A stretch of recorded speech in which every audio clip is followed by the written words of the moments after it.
सरकार आईपीएल मैचों के आयोजन पर लगाई प्रतिबंध। करमपाल बौकन। सोना के गांव सिरसा में रहने वाले क्रिकेटर व युवा समाजसेवी करमपाल बौकन ने देश में चल रही कोरोना सुनामी को देखते हुए सरकार से आईपीएल मैचों के आयोजन पर प्रतिबंध लगाने की मांग की है। उन्होंने कहा कि आज पूरा देश कोरोना सुनामी के संकट से जूझ रहा है और आईपीएल पर कोरोना संकट मंडरा रहा है, क्योंकि केकेआर सीएसके के खिलाड़ी स्टाफ के कई लोग पॉजिटिव पाए गए हैं। इसके अलावा सीएसके की टीम में भी कई मामले सामने आए हैं। केकेआर के संदीप वारिया और वरुण चक्रवर्ती कोरोना संक्रमित मिले हैं, तो चेन्नई के कोच बालाजी व बस ड्राइवर भी पॉजिटिव पाए गए हैं। इतना ही नहीं, दिल्ली के फिरोज शाह कोटला के कई कर्मचारी भी कोरोना संक्रमित आए हैं। जाहिर है कि आईपीएल लीग पर कोविड-19 का खतरा मंडरा रहा है। वैसे भी देश में जगह जगह कोरोना संक्रमण की वजह से लोगों की जान जा रही है और जीतने वाले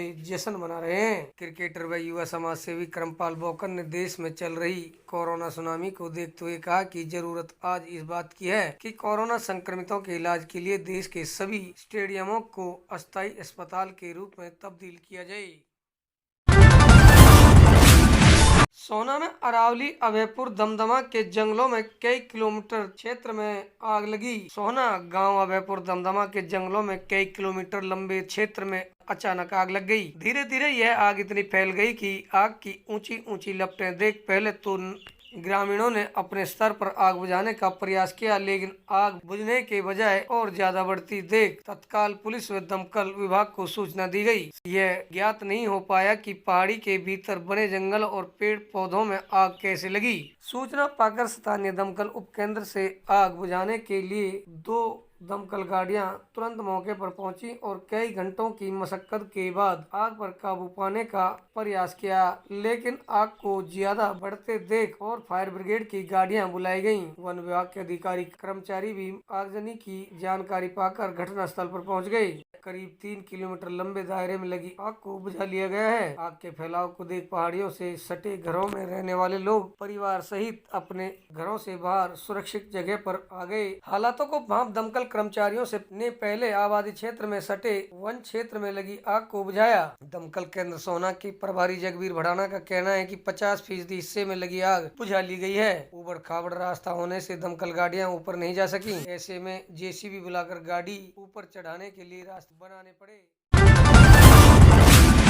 अस्पताल में उपचाराधीन रहे नौजवान युवक की हुई दर्दनाक मौत। सोना ब्लॉक के गांव घामड़ौज में रहने वाले एक युवक की अस्पताल में उपचार के दौरान दर्दनाक मौत हो गई। मृतक की पहचान 28 वर्षीय विजय उर्फ दीपक पुत्र मास्टर राजकुमार मूल निवासी गांव घामड़ौज थाना भौंडसी के रूप में हुई है। विजय उर्फ दीपक एक निजी अस्पताल कंपनी में काम करता था और उसके 1-2.5 वर्षीय पुत्री 1 वर्षीय पुत्र है। प्राप्त जानकारी के अनुसार यहाँ पर गाँव बादशाहपुर स्थित सरकारी स्कूल में शिक्षक के रूप में कार्यरत मास्टर राजकुमार के 28 वर्षीय पुत्र विजय उर्फ दीपक की अचानक तबीयत बिगड़ने पर उसे शहर सोना के एक निजी अस्पताल में ले जाया गया, जहां वह कई दिन उपचाराधीन रहा। लेकिन इसी बीच अस्पताल की तरफ से बताया गया कि ऑक्सीजन के अभाव के चलते रोगी का उपचार करना संभव नहीं है। ऐसे हालातों में विजय उर्फ दीपक के परिजन उसे उपचार के लिए आगरा के एक अस्पताल में ले गए, जहाँ अस्पताल में उपचाराधीन रहते विजय उर्फ दीपक ने आज दम तोड़ दिया। जैसे ही यह खबर गांव में मृतक के घर पहुंची, परिवार में कोहराम मच गया। परिजन डॉक्टरों पर उपचार के दौरान लापरवाही बरतने का आरोप लगा रहे हैं। घामड़ौज ग्राम पंचायत की महिला सरपंच श्रीमती निर्मला देवी, समाज सेवी मास्टर देवदत्त चोपड़ा, हसला के पूर्व जिला प्रधान अशोक ठाकरान, हरियाणा प्राथमिक शिक्षा संघ के अध्यक्ष रहे विनोद ठाकरान तथा क्षेत्र के जागरूक लोगों ने उपायुक्त डॉक्टर यश गर्ग से मांग की है कि पीड़ित परिवार को रेड क्रॉस सोसाइटी से कम 40 लाख रुपए की आर्थिक सहायता राशि दी जाए और मृतक की विधवा को सरकारी नौकरी उपलब्ध कराई जाए।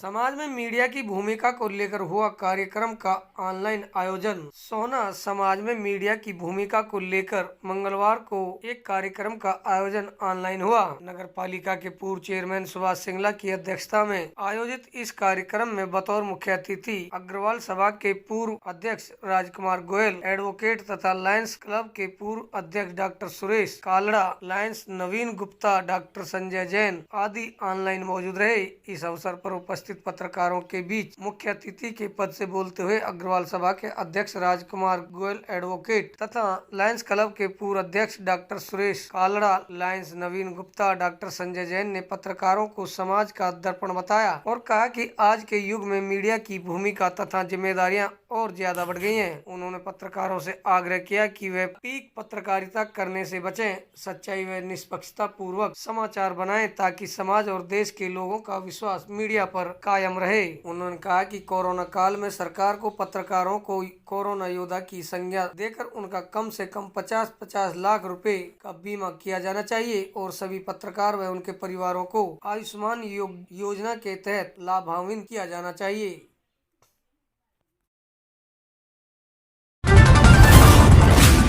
गांव दरबारीपुर में आईएएन स्वतंत्रता सेनानी की धर्मपत्नी नानसी देवी का निधन। सोना गांव दरबारीपुर में रहने वाले आईएनए के स्वतंत्रता सेनानी स्वर्गीय भूप सिंह की धर्मपत्नी वीरांगना श्रीमती नानसी देवी का मंगलवार को स्वर्गवास हो गया। वे 98 वर्ष की थी। उनका अंतिम संस्कार आज कोविड-19 से बचाव के लिए लागू नियमों के बीच गांव दरबारीपुर में किया गया। काबिले गौर यह है कि श्रीमती नानसी देवी के पति स्वर्गीय भूप सिंह ने सन 1944 में नेताजी सुभाष चंद्र बोस की अगुवाई में आजाद हिंद फौज में शामिल होकर भारत के स्वतंत्रता संग्राम में देश से बाहर सिंगापुर व रंगून आदि में रहकर स्वतंत्रता आंदोलन में भाग लिया और अनेकों प्रकार की यातनाएं सही। फिर सन 1946 में अपने वतन लौट गाँव में रहने लगे। स्वतंत्रता सेनानी उत्तराधिकारी समिति की तरफ से कपूर सिंह दलाल जिला अध्यक्ष व सूबेदार विजेंद्र ठाकरान महासचिव ने उनकी मृत्यु पर गहरा दुख व्यक्त करते हुए आत्मा की शांति की कामना की।